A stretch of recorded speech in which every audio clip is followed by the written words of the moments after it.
welcome you all. Thank you for joining the Los Angeles chapter Zoom meeting. I'm excited about the topic we have today and the speaker, Dr. Stout. This meeting is being recorded and will be posted on the website. I would like to ask that you mute your line unless you are asking a question or speaking. The mute button is in the bottom left corner of your screen. If you're calling in by phone, only you can mute and unmute by hitting *6. Do we have any new members here today? If you'd like to join CC, you can apply at cc.org. I'd like to introduce Dr. Janet Stout. Dr. Stout is President and Director of Special Pathogens Laboratory and Research Associate Professor at the University of Pittsburgh, Swanson School of Engineering in the Department of Civil and Environmental Engineering. An infectious disease microbiologist, Dr. Stout is recognized worldwide for seminal discoveries and pioneering research in Legionella. Her expertise include prevention and control strategies for Legionnaire's disease in building water systems. Dr. Stout's more than 30 years of research is published in peer-reviewed medical and scientific journals. She also has authored textbook chapters on Legionella and Legionnaire's disease, including the Legionella chapter in the APIC text. An advocate for the prevention, Dr. Stout assisted in developing the first Legionella prevention guideline, 1993 in the United States, which continues to serve as a model for national and global health agencies and organizations. Additionally, she serves on the ASHRAE Legionella Standard Committee for Legionella Guide 12 and the SPC 188 Committee for ANSI, ASHRAE Standard 188, 2015, Legionnosis. Risk management for building water systems, the first U.S. standard for Legionella risk management. She's the first certified instructor of the ASSC 12080 Legionella Water Safety and Management Specialist Certification Training. Thank you, Dr. Stout. And Special Pathogens, the floor is yours. Okay, thank you. All right, I'm going to share my screen. Drum roll. This will stop. Okay. This will stop. Okay, yes. Okay. All right. So, first of all, thank you to your chapter for having me back. And thanks to Brian and Beth for orchestrating having me here. I really appreciate the invitation and the opportunity to be with you today to talk about, my favorite subject. But before we get there, we have to talk about the Super Bowl just for a second. So congratulations to the Rams. And I learned that one of your best players has a Pittsburgh connection, Aaron Donaldson, right? He went to the University of Pittsburgh and went to high school just over the hill from where I live. So congratulations on that. I don't know if the euphoria has gone down yet, but it was a great game, and Beth will never miss another Super Bowl game again. So we talked about that. So I'm here to talk with you and share with you my thoughts about the new Joint Commission Environmental Care Standards and ask the question, will your water safety plan pass inspection? And so it's very interesting to me to hear about all the either pending or current visits from surveyors that are happening now. It sort of makes everybody nervous. And so I just want to make sure everybody's prepared for these new standards. And thank you for the kind introduction. Wear two hats, one at Special Pathogens Laboratory, which is a PACE laboratory now, and then the other as a research associate professor hanging out with engineers in the Civil and Environmental Engineering Department, where research is done and kind of can bring you new and cutting edge research from that affiliation. So in the introduction, talked about my more than 30 years. I decided to cut it off at 30 years. It's actually quite a few more than 30 years, but I've been doing this for a long time. And so my mission really is just to share with you what I've learned over that time about preventing Legionnaire's disease, and also the other waterborne pathogens that we now need to be knowledgeable about. So remember life before COVID? We were talking about your group trying to get together in person, and then also life before water management. Some of you might be like, oh, I have to do that too. And so we'll talk a little bit about that. And really the purpose here is to alert you to some things on this new standard that's out to avoid infections due to Legionella and waterborne pathogens. And what I think are pretty significant changes in CDC guidance. So the risk assessment includes testing for Legionella and other waterborne pathogens if you decide to do that. And so I want to alert you to some changes around CDC guidance, and also that professional qualification standard, which is relatively new. So this is where I give you my sympathy. As healthcare facility engineers, you're asked to wear, maybe I go out on a limb here, but say too many hats. And when I think about it, I sort of think about this, this image of it's a lot, and for a long time it was just these things: maintenance, code compliance, HVAC, plumbing, electrical. When I worked at the hospital, and hung out with the plumbers in the mechanical room, when I started in the 80s with them, there were probably 10 of them. And then when I left in 2006, there were like 3.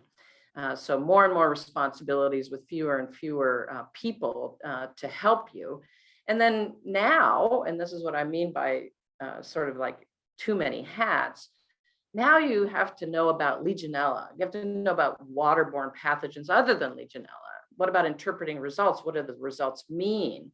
And then water disinfection, outbreak investigations, and then all of these organizations, ASHRAE, I was on the ASHRAE committee for 188 for 10 years, CMS, Joint Commission, CDC, so lots and lots to know about. And so it makes me remember this Bob Dylan, the times they are changing for you. There's a lot going on that you now need to understand, and that's why I'm here to help you and to remind you, for some of you that remember Bob Dylan.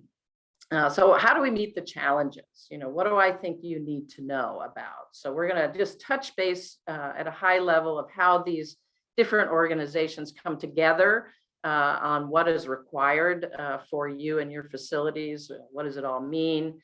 The role of water safety and management, and it's not just a water safety and management program or plan, it's the right one. And that's where we have to focus on this new environment of care standard. And then I'm always about being proactive, not reactive. Don't want you to have to react to cases of these infections. And then, it's not Legionella anymore. It's Legionella Plus. And so we're going to talk about that. And now you have to learn new names of bacteria. And then again, as I said, recent changes in CDC guidance regarding routine Legionella testing, not just in a case investigation. So my goal is to prevent you from ever being in the headlines, right? Legionella is a marquee organism. The media loves Legionella. And so we want to keep you out of the headlines. This is just one hospital of many that have had outbreaks of Legionnaire's disease. The Channel 11 news truck is out front and you're in the newspaper. COVID, so this is an American Journal of Infection Control article from this past year, impact of building closures during COVID-19 pandemic on Legionella infections. So COVID and the low use / no use, low flow, no flow situations of our building water systems, startups and shutdowns has made things worse.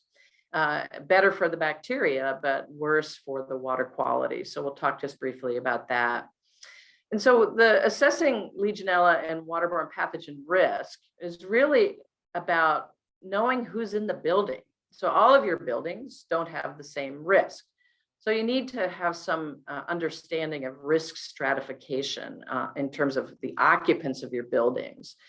and have that basic knowledge, not only of the building water systems themselves, the mechanicals and things like that, but as it relates to the risk of legionellosis or the risk of somebody getting Legionnaire's disease. And remember, the mortality associated with healthcare acquired Legionnaire's disease is extremely high, 20 to 30%. If one of your patients gets Legionella while they're there for something else, it's a very, very high mortality rate.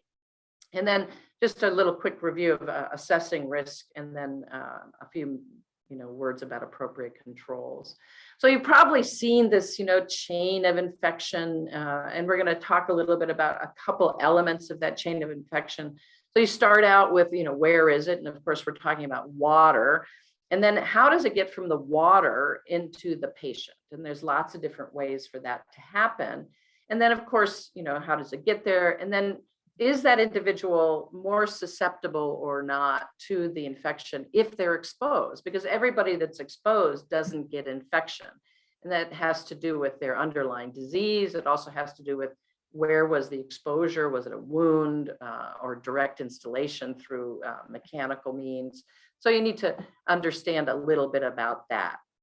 So we all love CMS, the Center for Medicare and Medicaid Services. And I have to say, I love them even more when in 2017, kind of out of the blue, they came out with this memorandum, and you'll see the topic there under subject, requirement to reduce Legionella risk in healthcare facility water systems to prevent cases and outbreaks of Legionnaire's disease. I sort of popped the champagne and it was like, yay, because as well as I do, when CMS says something, everybody listens. It was also updated to clarify some language in 2018 because there was confusion, because they first said, do environmental monitoring for these to assess risk, and people took that to mean test for Legionella and other waterborne pathogens. And they corrected that in 2018 and said, well, we want to leave it at the discretion of the facility. But it was really important in a couple of different ways, not only because they said implement a plan to reduce Legionella, but they just sort of lobbed in there other waterborne pathogens. And I was kind of quizzed. It was like a scratch in my head. Well, I don't know where that came from, but okay, that's fine. We want to prevent those infections too. And so they made very specific what type of facilities did the memorandum apply to: hospitals, critical access hospitals, long-term care.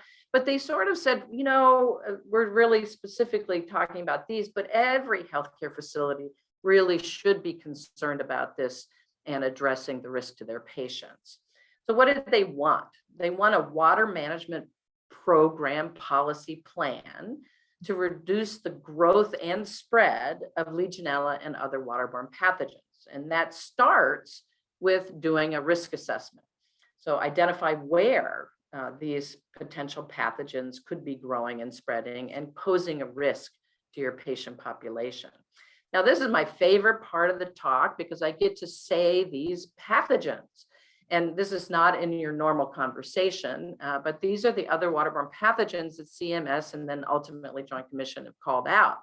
So Pseudomonas, Acinetobacter, Burkholderia. One of my favorites, because I love to say it, because it sounds like we should do a line dance with it. Stenotrophomonas multifida, kick. Doesn't that sort of sound like we should be doing a line dance? And then, of course, non-tuberculous mycobacteria and fungi. So these are organisms that, in addition to Legionella, we need to be concerned about.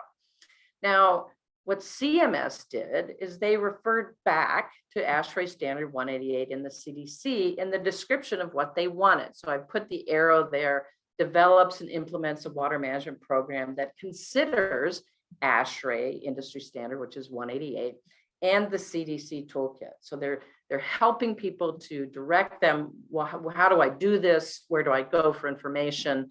And they point you to ASHRAE and CDC. Well, then comes the Joint Commission. And back in the fall of 2020, they're like, okay, we saw what what CMS did. We're concerned as well. So we are going to propose changes to water management for basically the same types of facilities. So the Joint Commission has this new standard, same group, hospitals, critical access hospitals, nursing care centers, all of these accredited facilities. And now, whereas CMS was based on CDC and ASHRAE, now the Joint Commission includes, it's based on CMS guidance as well as CDC and ASHRAE. So that's where the Joint Commission refers back. Now, the new standard, and I'm sure you all memorized this, EC 0.02.05.02, elements of performance 1 through 4.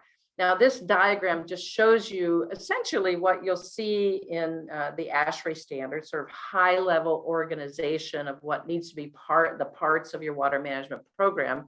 Has the water management program team, defines their responsibilities, documentation, corrective action, program review. But I put the arrow there because now, unlike ASHRAE Standard 188 that is specific for Legionella, now we've got other waterborne pathogens that must be considered, and that's in both CMS and now in the Joint Commission Environmental Care Standards. And then in terms of the responsibilities, you'll see diagram there, have the plan, assess the population, and do monitoring. So this is the high-level description of your plan, and these elements you'll find in those other resources. So identifying and minimizing risks, an annual waterborne pathogen risk assessment, and then establish the team. And these are the typical members of a water management program team. Obviously, you all, the facilities engineers. I'm just going to stop and emphasize the need to include infection prevention in your water safety and management team. We did a survey of many of the organizations that we have worked with in the past and presented this at the APIC national meeting, where while more than 90% of the teams had facilities engineers, only half of them had infection prevention active on the team. And this becomes even more important now that other pathogens are involved, and I'll explain that a little bit more later. And so you have patient safety and risk management. I like to have the people that are actually handling the water systems, plumbers and other people within the organization involved, because they know the systems, right? And then you can also have, water treatment professionals, consultants, and others on the team. You have to have that flow diagram. It doesn't have to be an architectural drawing. It can be a block drawing, but just shows you where the water is going within your building and where it can be impacted to, again, increase the growth and spread of these pathogens. And then they call out specialty water systems. And so while the focus with ASHRAE 188 was devices and the water distribution system, now the other systems that have water that can be impacted, like dialysis or scope reprocessing, things like that, need to be looked at in the assessment. So in our book, Puzzled by Legionella, we have this diagram, and I like it because it's simple and it just sort of tells you these are the steps. And these steps are not a one-time thing. You have to do that survey. Do we need the water management plan? You all do, because it's healthcare. Have that team complete the flow diagrams, evaluate the hazards. Somebody has to decide, is this a hazard that we need to address? Establish monitoring and control measures, implement corrective actions, have that verify that the water safety management plan is working as intended, and then validate. And I will just say, you can't know that a microbial hazard is controlled unless you test for the microbial hazard. Otherwise, you're sort of flying half blind. And then maintain, document. You're all like so familiar with that. So the alarm has gone off. Not only is the compliance clock ticking, the alarm went off January 1. So they gave fair warning. Joint Commission gave fair warning. They let people know ahead of time that this environment of care standard was coming.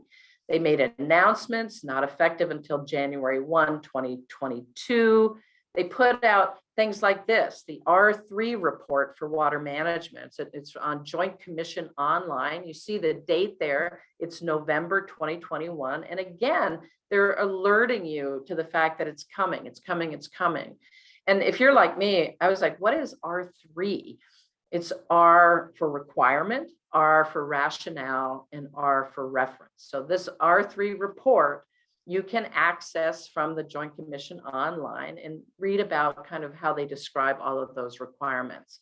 Again, you see that long URL down there. It just reminds me to tell you that not only is this presentation being recorded, but you'll also get a SlideShare link that you can click through the slide, so you don't have to write down any of these URLs or references. So the real question is, now that this is happening, will your program that you've been, like I've got a good program, will it pass Joint Commission inspection?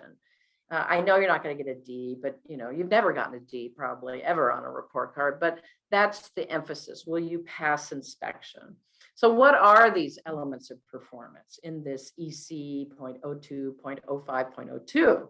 So the first one is assignment of responsibility. So what they want to make sure, and in the plans that we do, there's a table and it has everybody's name and what the task is. And then the last column is who's supposed to do this. You need to assign responsibility, and it can't just be a title. It has to be a person. So assign responsibility and oversight of the water management program for the development, the management, and maintenance activities. So now it's getting more granular. The way that I describe Standard 188 is very high level. These are elements of a plan. The good news is you get to decide the details when you look at ASHRAE Standard 188. And then I say the bad news is it's your responsibility to establish those details. So you need to pay attention to those details. EP2, the element performance 2, the water management program or plan.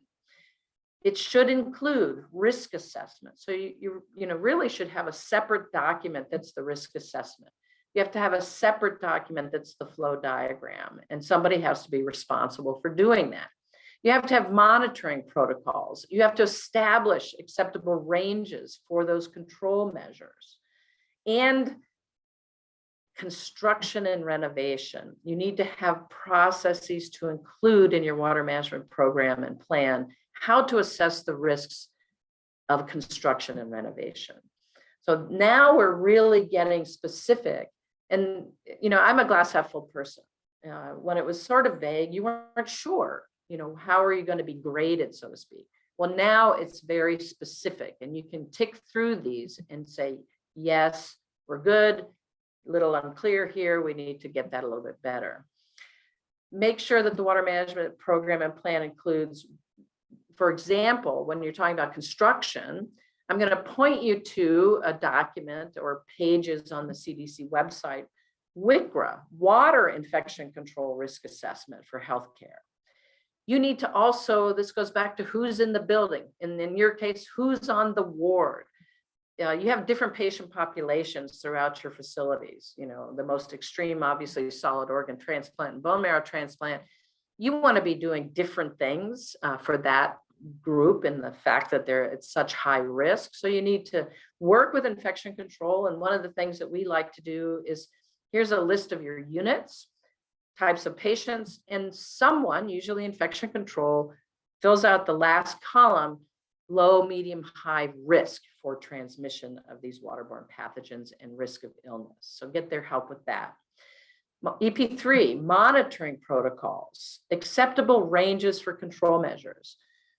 Whenever you establish those control measures, and we'll just say temperature as an example, although you're pretty limited on what you can do there, you have ranges and you want to establish what those are. And then when you monitor for temperature, there's a column, am I in or out? And if I'm in, I'm done. If I'm out, there has to be corrective action. So the things you're monitoring, and they say consider monitoring, water temperature, residual disinfectant, and pH.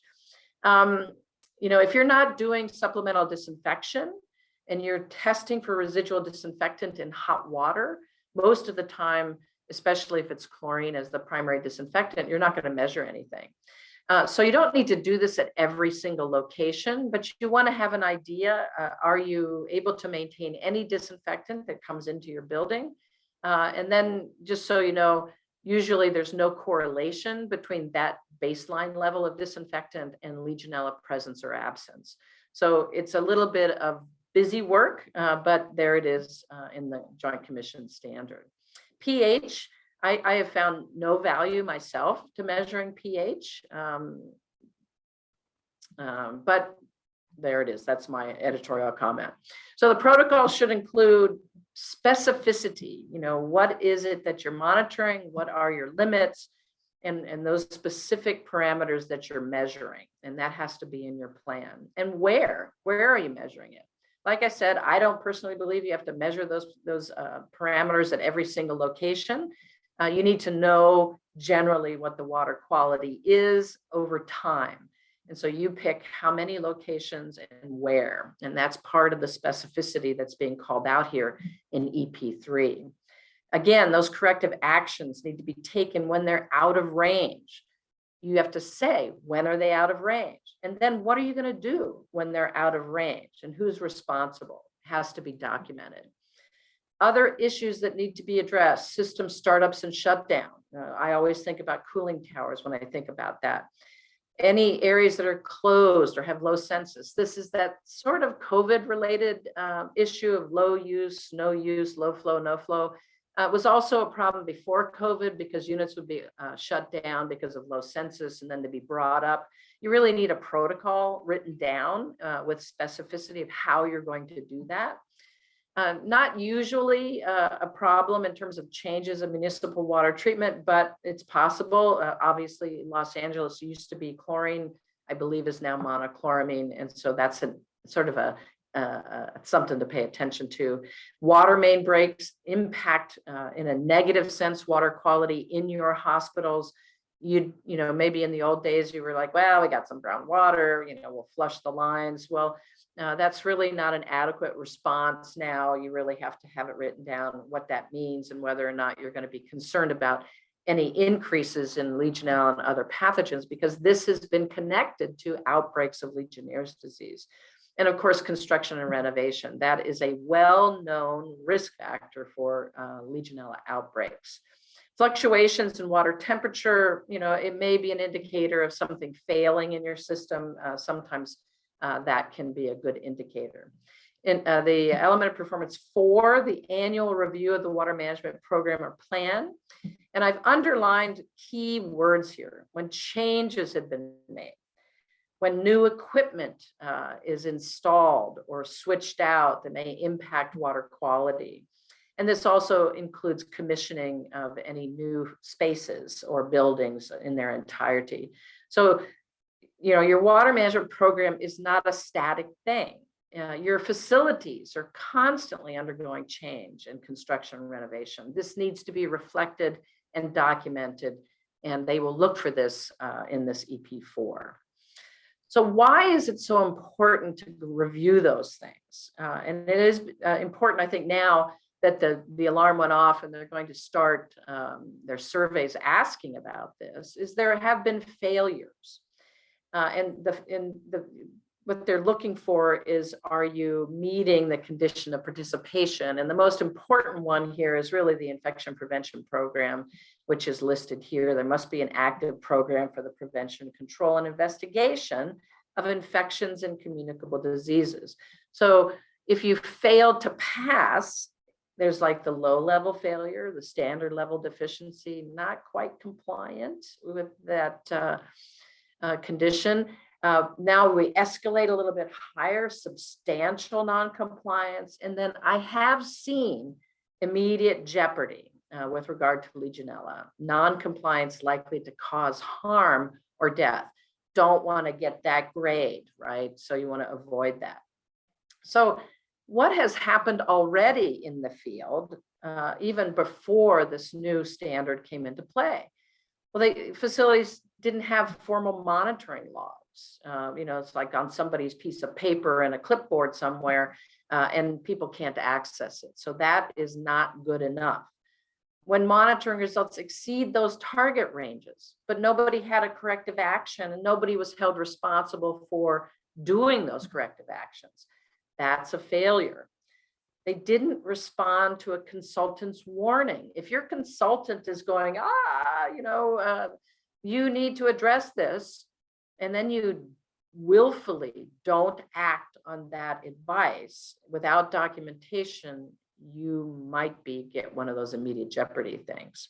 No documentation confirming proper timing of replacement of point of use filters. If you use point of use filters, for example, in your high risk units, is somebody recording? Is there documentation when they were installed, when the manufacturer says take them out and replace them? And are you on a documented schedule that you can show a surveyor we are in compliance with the manufacturer's instructions? The water management plan did not address the risk of the other waterborne pathogens. Maybe you had a water management plan prior to 2017 and CMS's changes, including other waterborne pathogens, or it was an oversight and it only talks about Legionella. That's a problem. You need to make sure that your plans include other waterborne pathogens and the risk assessment for them and water management steps to control them. We do ongoing education. In fact, today is one of the webinar Wednesdays that I wanted to alert you to one that we've done in the past. This was one puzzled by potential Joint Commission survey vulnerabilities by Marge McFarland. You can access that if you want to learn more about this from a person that does mock inspections for Joint Commission. You can go on our website, specialpathogenslab.com, and find that under education. So a really good presentation specifically on this topic by someone who does this professionally. So just a little, side trip down. Why do they care about these other waterborne pathogens? Wasn't Legionella enough? And so I want to just tell you why it matters. And so first thing I think of is they're having a party in your pipes. These bacteria under certain conditions can just go crazy. And some of the COVID related low flow, no flow conditions can create the party in the pipes for Legionella and other bacteria, or certain conditions in your water systems can create that party in your pipes. So I like to say that they're having a party in the pipes. But seriously, it's because they cause healthcare acquired infections.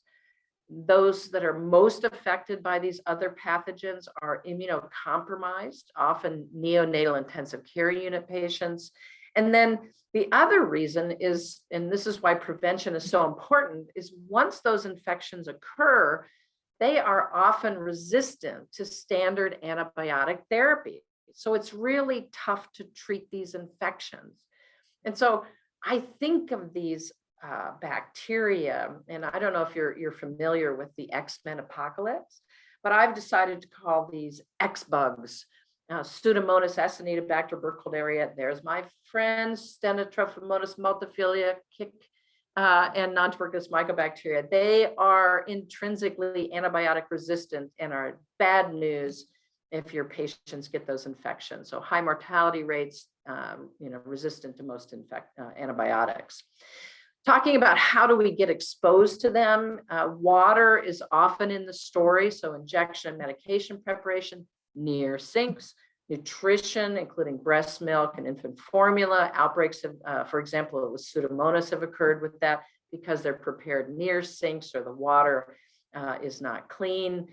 Patient care supplies stored by sinks get splashed upon.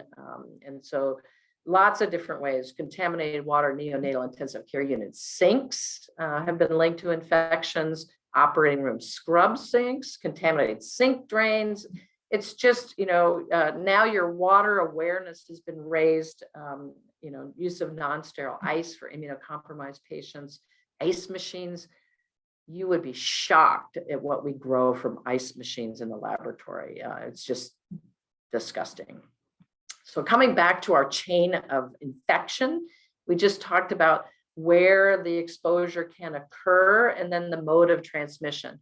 Now, one of the tricky things about waterborne pathogens, other than Legionella and non-tuberculous mycobacteria, which is only through the water, some of these other pathogens are water and other ways that they are transmitted.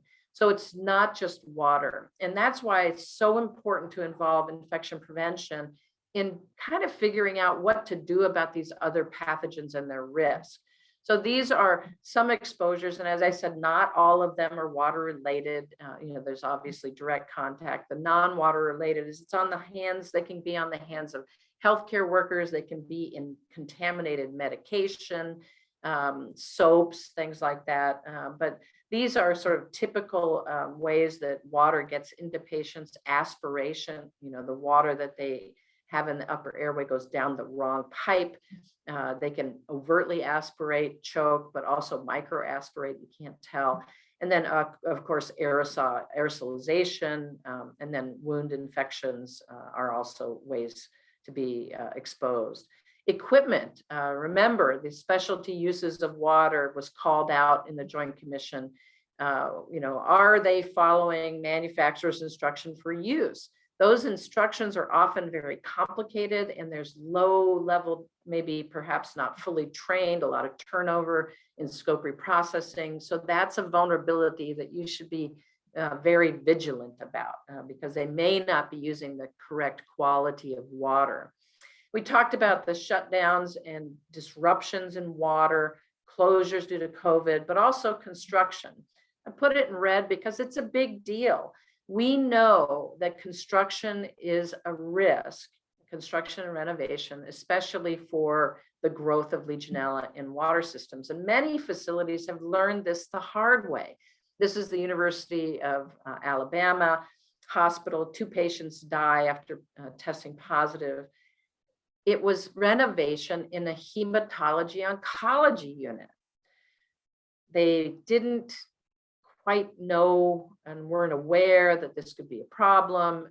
10 cases following completion of that renovation. Legionella pneumophilus serogroup 1, the one that's most often associated with cases throughout the area that was under renovation, more than 50% of the outlets positive. They had to do shock disinfection, point of use filtration, and ultimately put monochloramine system and controlled the outbreak. But we know that this is a risk and you should be aware of it. It's discussed in ASHRAE Standard 188 in Section 8, requirements for designing building water systems. So I want you to be very knowledgeable and assign that to someone to sort of see what are the requirements in Standard 188 for us around design and construction. When you think about construction and renovation, before you start, assess the level of risk to the exposed occupants. How extensive is the work? Is it a lot? Is it a little? And that tells you what you have to do in terms of protecting the people in that area. Is there previous Legionella surveillance? Was it positive before? Was it negative? And what features may increase risk? And so we always turn to the FGI guidance and also the infection control risk assessment process for construction. And as I mentioned at the beginning, CDC has a whole site there on water infection control risk assessment, or WICRA. You need to assign that to somebody. What does that mean? And what do we need to be doing to follow CDC guidance around WICRA? And we really invoke that when we're looking at construction and renovation. I always say Legionella is the problem you don't think you have until you have it. Lots of people sort of are in denial about it. And one of the great things about CMS and the Joint Commission is that we can no longer be in denial about that. So how do you do the facility risk assessment? How do you know where there's potential for growth and spread of Legionella and these other pathogens? Well, you have to have a sampling plan and a rationale to test within your building.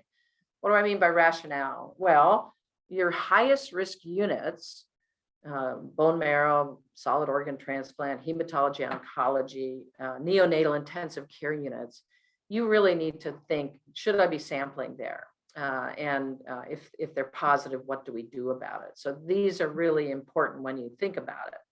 I told you that there's been a change in the guidance from CDC, and I saw this in January 2021. If you want to put your camera up there, the QR code, that'll take you directly to the site. Toolkit for controlling Legionella and common sources of exposure are part of the Legionella toolkit now.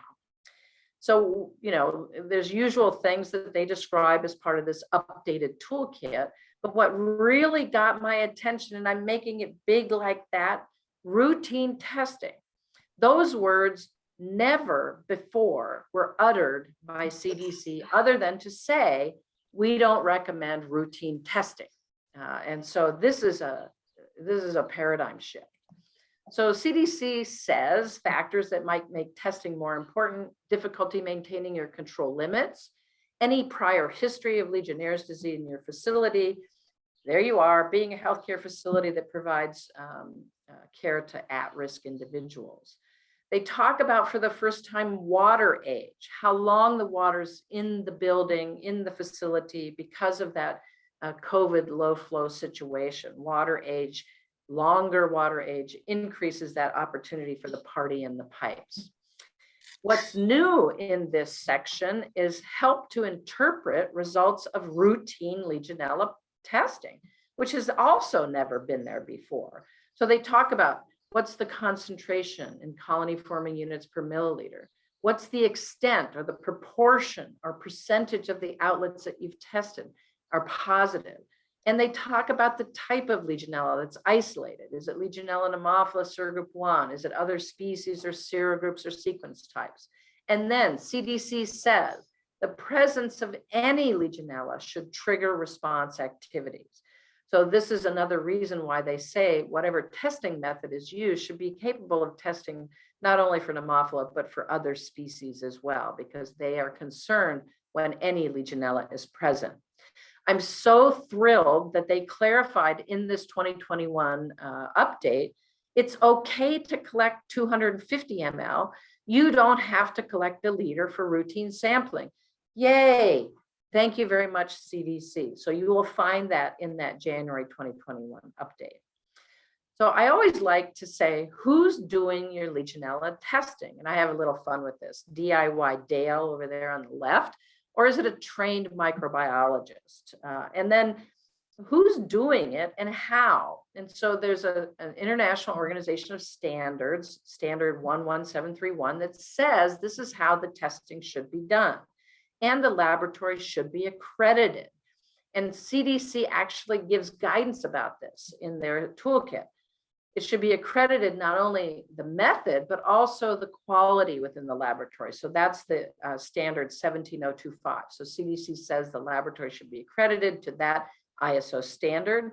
They should be able to retain isolates that are recovered from the sampling, and they should be able to characterize them and have them available from the freezer if there's an investigation. So CDC gives you help on how to describe what should be done by the laboratory.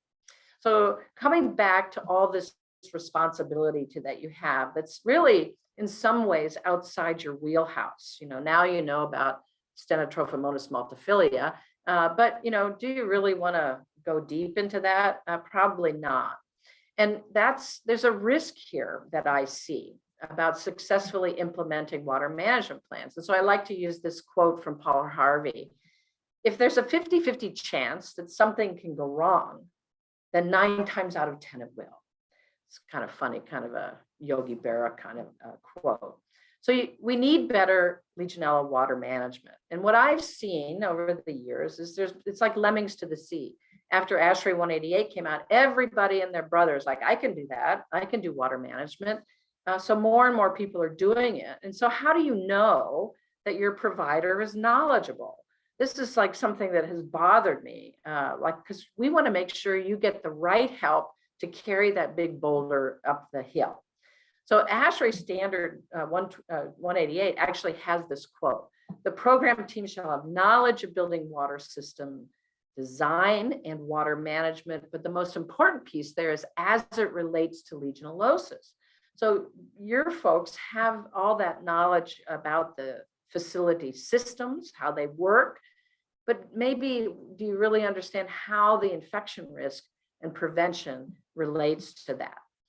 So how do you know your provider has this knowledge? And so I'm happy and thrilled to tell you that that gap for you has been filled as of 2020 with a standard from ASSE and IAPMO, standard 1280 for Legionella water safety and management personnel.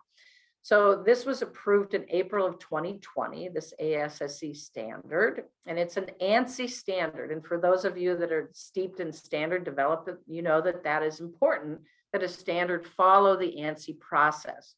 And the title is Professional Qualification Standard for Legionella Water Safety and Management Personnel.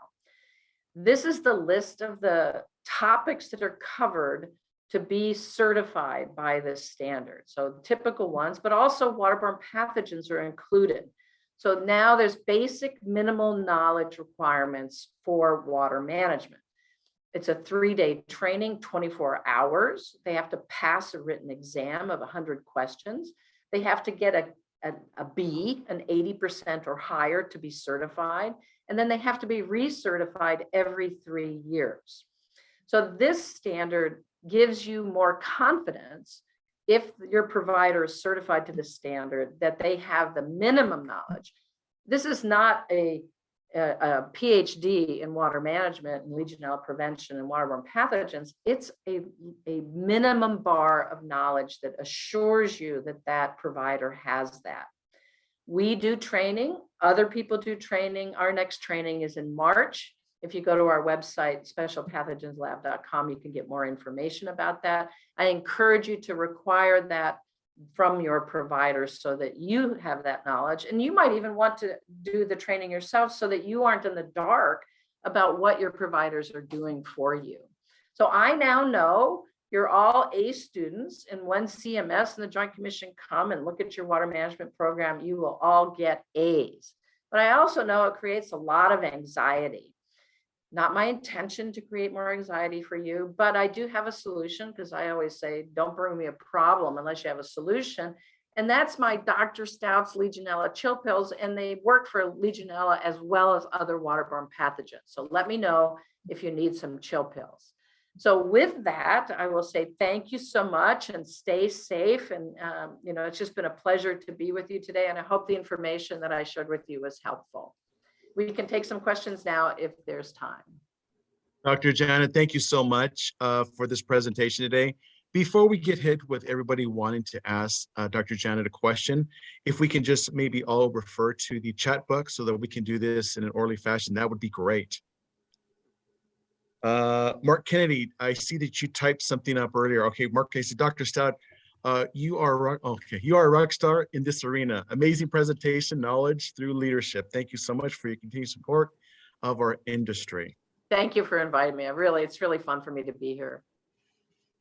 Do we have any questions from any facilities directors, managers, op managers that would like to ask Dr. Stout any questions? Or maybe share experience. Yes.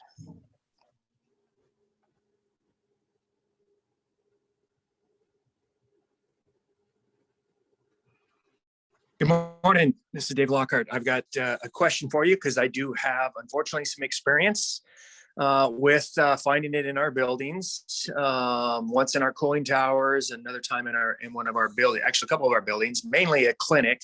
But one of the challenges I have is getting my infectious disease doc or my IP folks to give me a range. Nobody wants to touch a range of what is acceptable, what's not acceptable. We've tried to push it out there. I heard at one point it was like I don't know what the actual units are, but a level 10 was okay for low risk areas. But do you have any recommendations there? Because that way I could say, okay, in this building, if I'm here or below, I'm okay. They want non-detected on everything. And that is literally impossible. It's impossible. Exactly. I'm ready to testify. It's impossible. And I know it's really okay. It's like EPA limits. Like it's nice to have a goal of 0, but what I reframe it and I say the goal is 0 cases, not 0 Legionella. And the reason is that we know from many, many years of study is that if you significantly reduce Legionella's presence, you eliminate virtually any chance of an outbreak. Certainly, you might still have an occasional case in a highly susceptible individual, but we can't stop all of it. It's a naturally occurring organism. And so I feel your pain and I've heard it before. So, okay, let's have that as a goal. But as far as our triggers for corrective actions, let's refer back. And one of the best ones that I can give you is the Cooling Technology Institute Guideline 159. So go to Cooling Technology Institute website. And on their guidance tab, you can get their guideline 159 for, I think, like $40 or $50. It's relatively inexpensive. It's one of the best. It has a table in there for guidance on levels, and I think it is the minimum level acceptable is 10 CFUs per ml, and then it's logarithmic increases, tenfold changes, 100, 1,000, or incremental changes in water treatment for cooling towers. So it's a great document for you to refer back to and use that for triggers for action on cooling towers. And it actually goes back to a 1998 document from Australia and New Zealand that I thought was just great, because people go crazy dumping all kinds of chlorine in your towers, ruining your towers. And we know that this is not, finding a little bit of Legionella does not mean you're going to have an outbreak associated with your cooling tower. Potable water systems, we take a little bit of a different approach, but as I said, the CDC says you can do CFUs per ml, you can do what we do, which is the percentage of outlets that are positive below 30%. Based on numerous studies, the risk is extremely low. And also you want to pay attention to what kind of Legionella you have.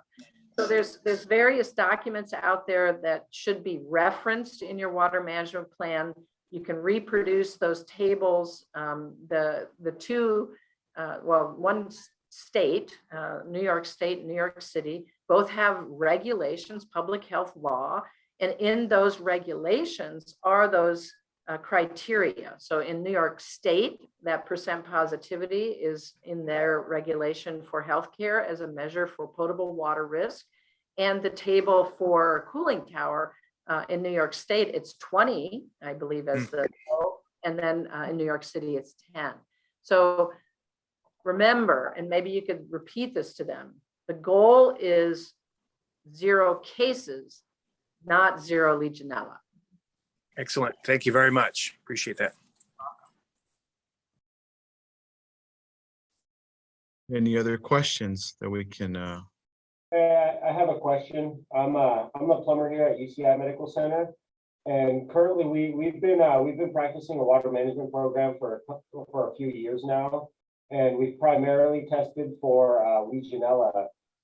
One of the other tests we'll do, not too common, but we also test for HPC, or HCC. But is there another test we can do for some of those other waterborne pathogens?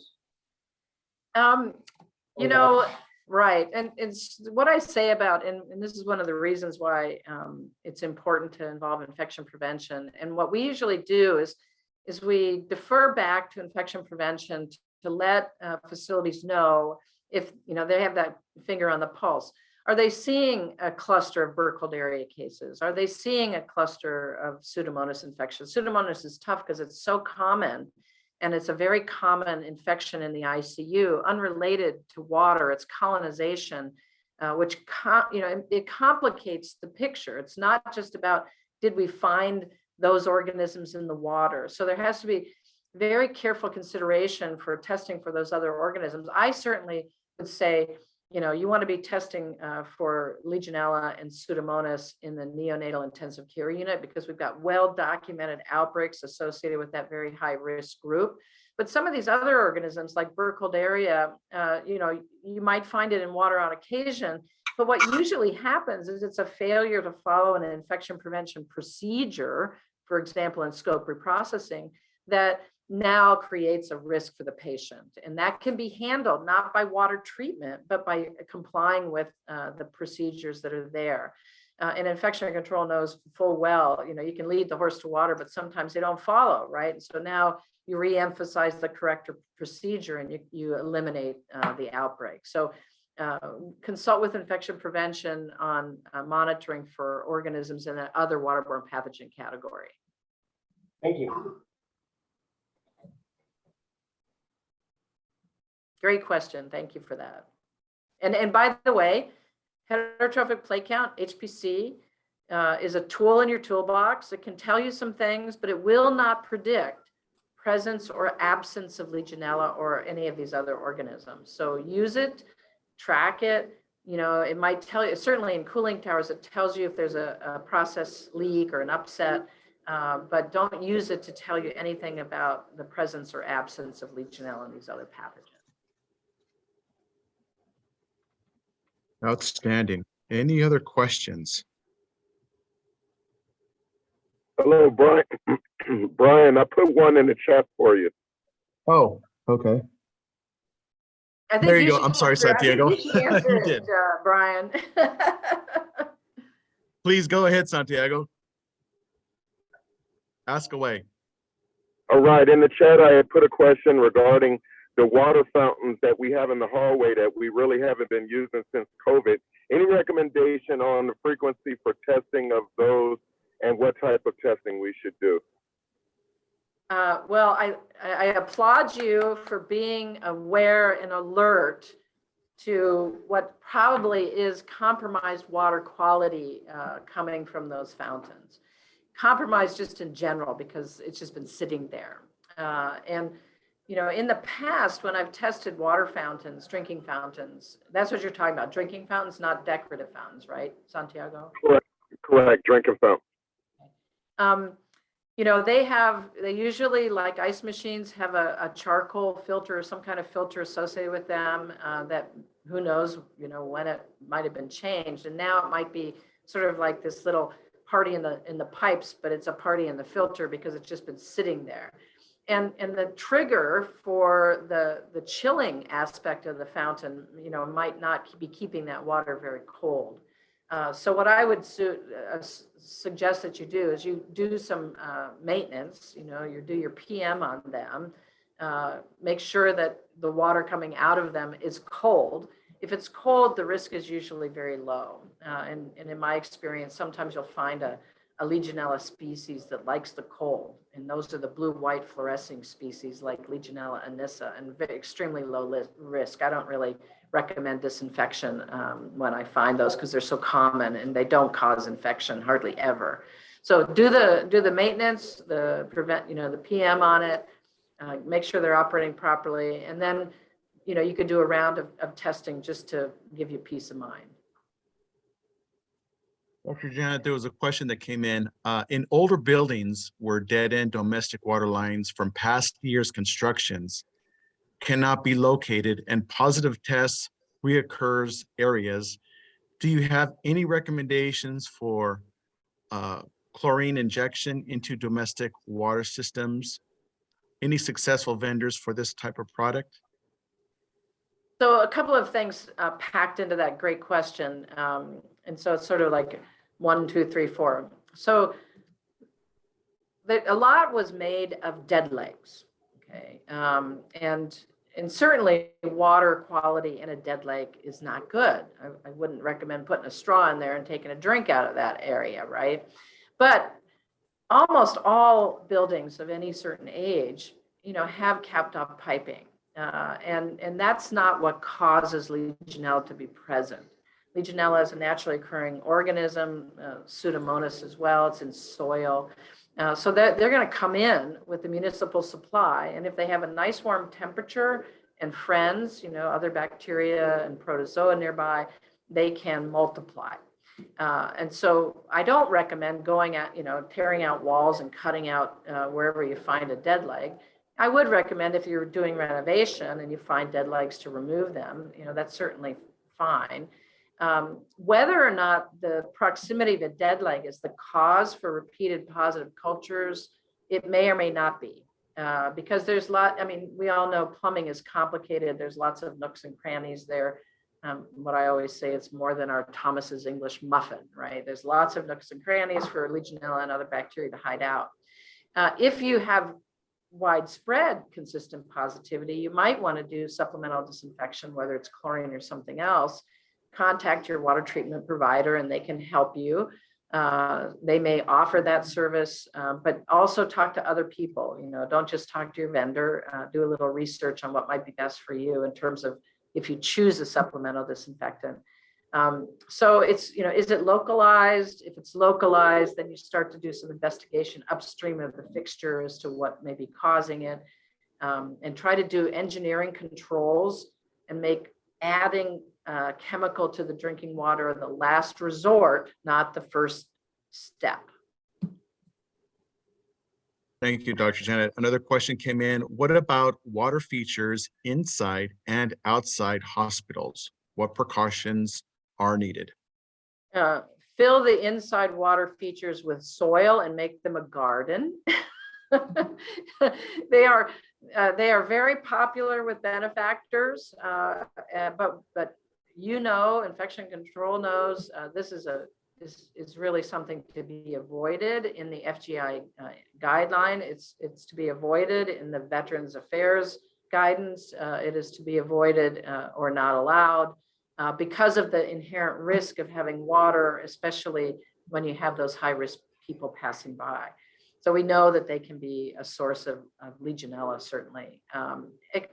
Outside fountains, you can work with your water treatment provider to make sure that that water is treated. It's usually cold, and so the environment is not normally conducive to growth of Legionella.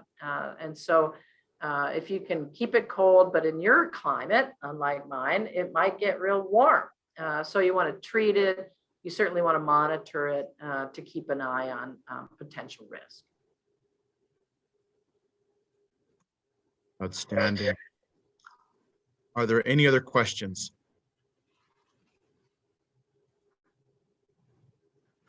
Thank you so Okay. much for all those questions. Reach out to me if there are other questions you might have.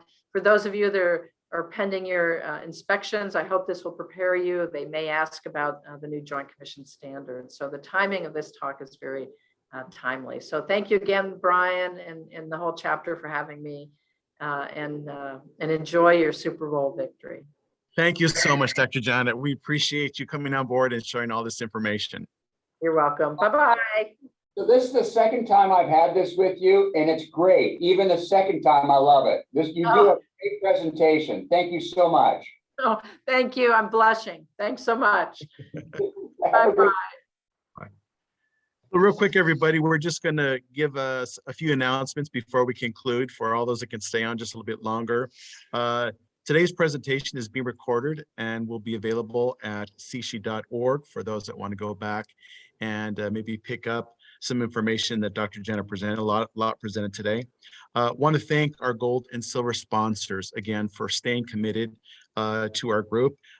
We are looking forward to having face-to-face meetings in the future. So all those that came on a little bit late, I made an announcement at the beginning. I am looking for facilities that can accommodate between 40 to 50 people. And if you have a building available, if you have maybe a large conference room where we can get together, that would be great. And I'm talking about vendors specifically.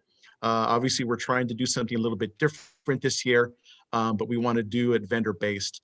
And for those that are interested, please reach out to me in the chat and I'll give you my contact information. Would like to address mainly hospital directors, Charles, Richard Hewitt, Brenda, we'd like to hear from you on recent surveys, either mock or actual, to kind of put together more of a share with the group. I'm going to be asking for you to maybe share just a few points on lessons learned. Again, this platform is for everybody to take the knowledge.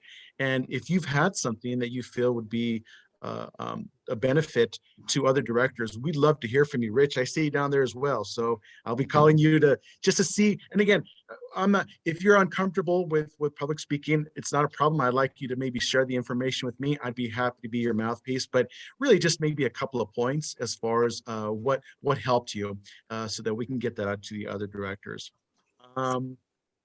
Just a few announcements on the annual Institute and the Southern and Northern California seminars. CSHI's 49th Annual Institute will be on June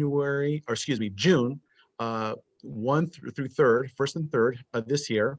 CSHI Southern California seminar will be September 15th of this year. And CSHI Northern California, what will be held in Fairfield, California, is in October 20th of this year. The Southern California seminar will be in Long Beach. So all local vendors as well as facility directors are highly encouraged to come and be a part of this group and of these shows. Again, and lastly, feedback. We'd like to hear from everybody as far as what you thought about the presentation today. We really want to get great speakers like Janet to be a part of future meetings, but I want to hear from you. If you've got maybe a speaker in mind that you would like to know about, either a certain learning module, then please let me know. We'd like to hear from you. And with that being said, Phil, I'll throw it back to you. Well, I think that's about it. We ran over a little bit, but I thank you all for coming, and I hope to see you next month in person if we can find a venue. So I guess that's it. We'll close it up. Thanks, everybody, for staying on. Take care. Thank you. Thank you all. Have a great day. Thanks, everyone. Thanks for coming. And thank you.